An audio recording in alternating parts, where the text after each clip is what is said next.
نئے حکمران اور کپتان ذرا سوچیں، یہ آپ کا ملک ہے۔ پاکستان کی سیاست انتہائی دلچسپ مراحل میں داخل ہو گئی ہے۔ کپتان خطرناک ہو گئے ہیں، حزب اختلاف حکمران بن گئی ہے اور حکمران مسند اقتدار سے اتر کر حزب اختلاف بن گئے ہیں۔ مشترکہ حزب اختلاف کے امیدوار اور نواز لیگ کے صدر شہباز شریف ملک کے 23ویں وزیر اعظم بن چکے ہیں۔ کپتان اور ان کی جماعت پی ٹی آئی کے ارکان اس پارلیمان میں بیٹھنے کے لیے تیار نہیں اور مشترکہ استعفوں کا اعلان کرتے ہوئے کہا ہے کہ اب احتجاج کی سیاست ہوگی اور میدان سجیں گے۔ کپتان کی جماعت اگر مشترکہ استعفے دے دیتی ہے، ملک میں ایک نیا بحران پیدا ہوگا اور یہ نیا بحران پاکستان کی ضعیف الصحت معیشت پہ جھٹکا شاید ہی برداشت کر سکے، کیونکہ عالمی ماہر معیشت کا کہنا ہے پاکستانی معیشت ایک ایسے نہج پر آ کھڑی ہے جسے تھوڑی سی بھی ٹھوکر لگی تو خدا نخواستہ پاکستان دیوالیہ ہو جائے گا۔ نئی حکومت نے میاں شہباز شریف کی قیادت میں آج سے اپنا کام شروع کر دیا ہے۔ پاکستانی سیاست کا یہ قومی وتیرہ ہے کہ ہم اپنا روڈ میپ دینے کے بجائے سابق حکومت کی کوتاہیاں بیان کرتے ہیں۔ مثال کے طور پر ہمیں خزانہ خالی ملا ہے اور سابق حکومت نااہل تھی، سابق حکمران کی کرپشن کے قصے اور غلط پالیسیوں پر روشنی ڈالی جائیں گی، وغیرہ وغیرہ۔ نئی حکومت کے آگے سب سے بڑے مسائل جو جلد حل طلب ہیں، ان میں پاکستان کی ڈوبتی معیشت کو سہارا دے کر کنارے لگانا ہے، ڈالر کے مقابلے میں پاکستانی روپے کو مستحکم کرنا ہے، تو درآمدات اور برآمدات میں توازن بڑھا کر اسے پاکستان کے لیے بہتر کرنا ہے۔ بے روزگاری کے بڑھتے طوفان کو روکنا ہے تو ایف ڈی آئی اور سرمایہ کاری کے جال کو بڑھانا ہے۔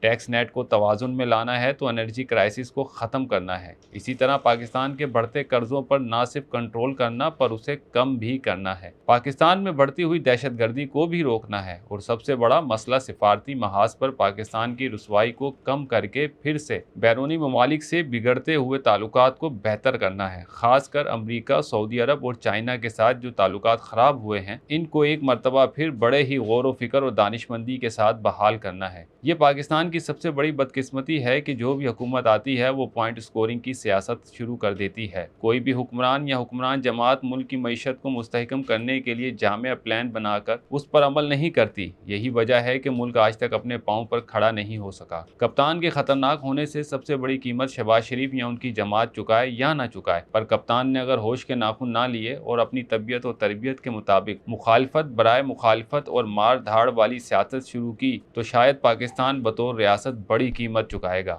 کسی نے خوب کہا ہے کہ جب سایہ قد سے بڑا ہو اور باتیں اوقات سے بڑی ہونے لگیں تو سمجھ جائیں کہ سورج غروب ہونے والا ہے۔ ہم بی این ٹی وی بطور ایک ادارے کے نئے حکمران اور کپتان سے مخاطب ہیں کہ حکمران اور کپتان ذرا سوچیں، یہ آپ کا ملک ہے۔